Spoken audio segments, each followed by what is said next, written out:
সেটা আচ্ছা একবার জ্বলছে।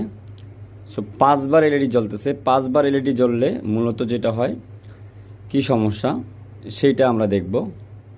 1 2 3 4 5।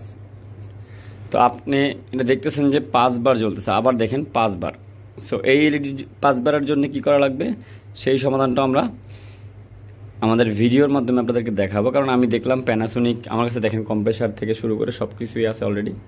আমি এই যে লাগাইছি কম্প্রেসার, এবং যেটা হয়েছে আমি এটা চেক করতেছি। সো এটা প্রবলেম কী হইতে পারে।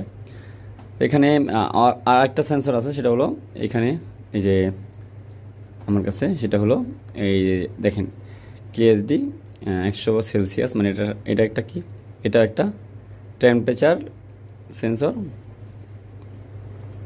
আচ্ছা, আমি সাদা ভাষায় বলতেছি।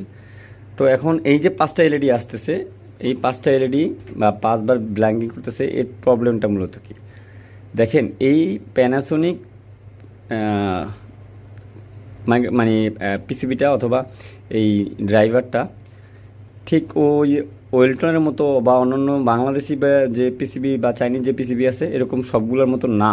ওকে, এটা প্রপার সেফটি সম্পূর্ণ একটা পার্ট। কারণ এখানে 2টা আইসির নাম্বার আমি বলতে এখান থেকে পারবো না। আমি যেটা করবো আপনাদেরকে, ওই যে 14 পিনের যে 14 আর 16 পিনের যেই 2টা আইসি আছে দেখতেছেন আপনারা, এই 2টা আইসি ইনভার্টার টাইপের হয়, যা মূলত ইনভার্ট করে বিভিন্ন সেন্স অ্যানালগ নিয়ে সে সেফটি চেক করে, তারপর কি করে আউটপুট দেবে। তো এক্ষেত্রে যেটা হবে প্রবলেম, আপনি বিভিন্ন জায়গায় একটু short circuit, low voltage, high voltage এ প্রবলেম, আর ये PWM वो जो মেইন পাওয়ার সাপ্লাই কা ভোল্টেজ,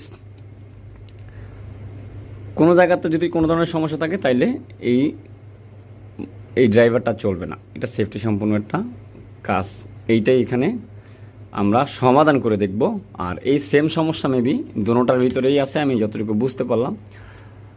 আপনাদেরও যদি এরকম প্রবলেম হয় অবশ্যই আমার নেক্সট ভিডিও দেখবেন, এবং যেটা হলে সেভাবে কাজ করে নেবেন। সো দেখা হচ্ছে নেক্সট ভিডিওতে। ট্রেনিং করবেন যারা, তারা তো জানেনই অলরেডি, আমাদের এখানে ট্রেনিং প্রতিদিনই এই পিসিবি গ্রহণ করা বা জোগাড় করা থেকে শুরু করে সার্ভিস করা, ইজিলি যে নলেজ প্রয়োজন পড়বে তা আমরা এখান থেকে কালেক্ট করতেছি, যাতে কি হয় আপনাদের ট্রেনিংটা প্রপারলি আমরা দিতে পারি। ঠিক আছে, প্র্যাকটিক্যালি। ভালো থাকবেন, আল্লাহ হাফেজ।